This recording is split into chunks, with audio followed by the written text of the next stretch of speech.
కొద్దిసేపటి క్రితం కన్నీళ్లు పెట్టుకుంటూ ఎన్టీఆర్ ఇంటికి షాక్ ఇచ్చారట విజయశాంతి. కొద్దిసేపటి క్రితం కన్నీళ్లు పెట్టుకుంటూ విజయశాంతి వచ్చినట్టుగా అయితే తెలుస్తుంది. కాబట్టి ఇప్పుడు ఈ విషయాలు కూడా ఎంతో వైరల్ అవుతోంది.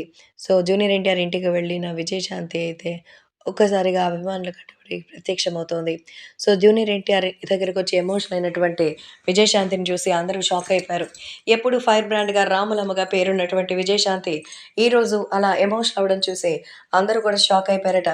అసలు విజయశాంతికి ఏమైంది అనంటే, తెలుగుదేశం పార్టీ కోసం చంద్రబాబు నాయుడు, బాలకృష్ణ ఎన్నో అవమానాలు పడుతున్నారు. అలాగే ఇప్పుడు జూనియర్ ఎన్టీఆర్ నేను రాజకీయాల్లోకి రాను అంటే, ఆయన మీద కూడా లేనిపోనివి మాట్లాడుతున్నారు. రాజకీయం అంటే ఎంత ఘోరంగా ఉంటుందా అంటూ ఎమోషనల్ అయిపోయింది. అంతేకాకుండా ఈ రాజకీయానికి సంబంధించిన విషయంలో అసలు ఏం జరుగుతుందో అర్థం కాకుండా ఉందని, అసలు నిజంగానే ఎంతో ఎమోషనల్ అయినటువంటి సిట్యుయేషన్ నుంచి ఎలా బయటికి రావాలో అర్థం కావడం లేదంటూ చెప్తున్నారు. కాబట్టి కొద్దిసేపటి క్రితం జూనియర్ ఎన్టీఆర్ కోసమే ఎంతో ఎమోషనల్ అయిందట విజయశాంతి.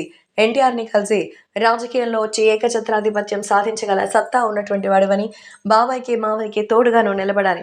మరి అలా లేదా ఖచ్చితంగా వేరే ఒక పార్టీ పెట్టి రాజకీయాల్లో ముందడుగు వేస్తే నీతో నడవడానికి చాలామంది ఉన్నారు. ఎందుకంటే మీ తాతగారి అంశతో పుట్టావు కాబట్టి రాజకీయంగా ఎంతో నేర్పరితనం నీకుంది.